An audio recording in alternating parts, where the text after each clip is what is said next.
اچھا قرآن سے تفاعل کیا جاتا ہے تو اس میں کوشش ایک بات کی ایک اور کرنی ہے کہ پورا مصحف ہونا چاہیے، پورا قرآن، مصحف کہتے ہیں پورے قرآن کو.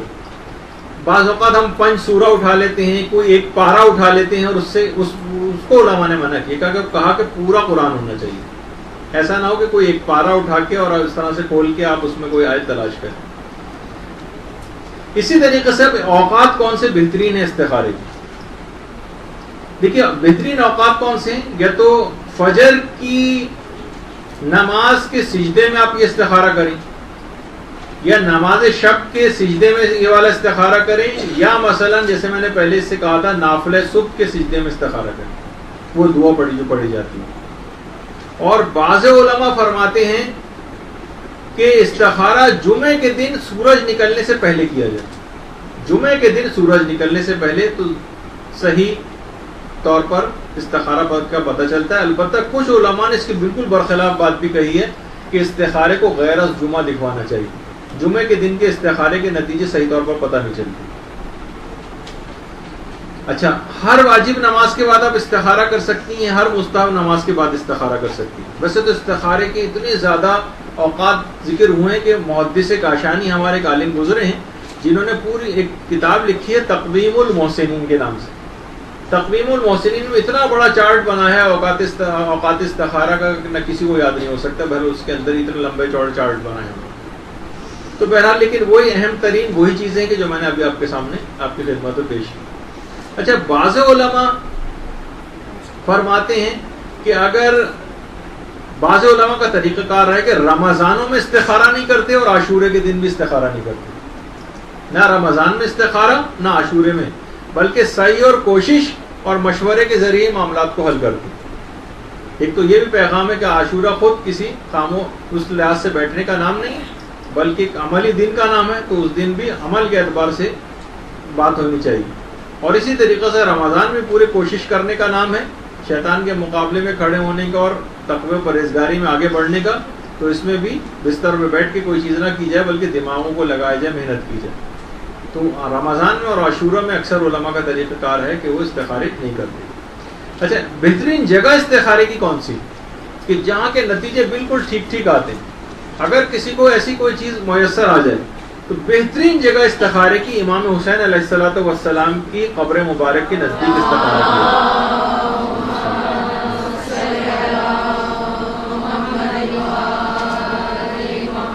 خاص طور پر بالائے سر، جس جگہ پہ سر مقدس ہے والی جگہ، اگر وہاں پر اگر استخارہ کیا جائے تو اور زیادہ بہتر ہے. اور اسی طریقے سے قبر رسول اکرم صلی اللہ علیہ وآلہ وسلم،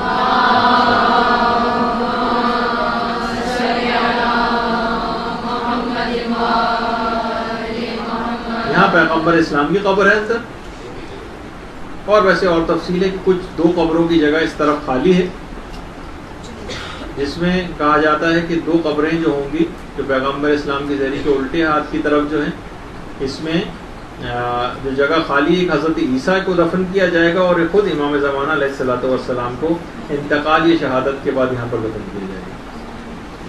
تو بہرحال ایک قبر رسول کے پاس، یہاں پہ ویسے خواتین کو تو اس طرف نہیں آنے دیتے، یہاں پر سامنے سے مرد حضرات صرف فقط گزر سکتے ہیں. تو اگر کوئی یہاں پہ کھڑے ہو کر کوئی کسی چیز کا استخارہ کرنا ہے تو بہترین جگہ یہاں پر. یا مثلا جہاں ہمارے چاروں ائمہ، چوتھے امام، پانچویں امام، چھٹے امام اور امام حسن علیہ الصلوۃ والسلام درود بھیجتے ہیں،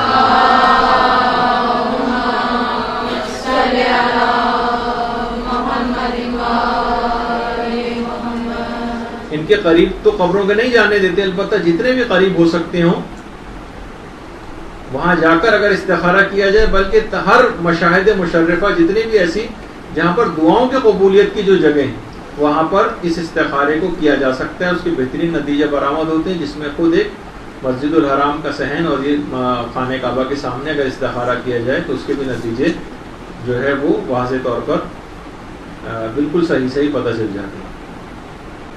اچھا، اب کچھ اس کے آداب بھی ہیں استخارہ کرنے کے. آداب استخارہ، کوشش یہ کریں کہ باوضو یا باغسل ہو استخارے کے لیے.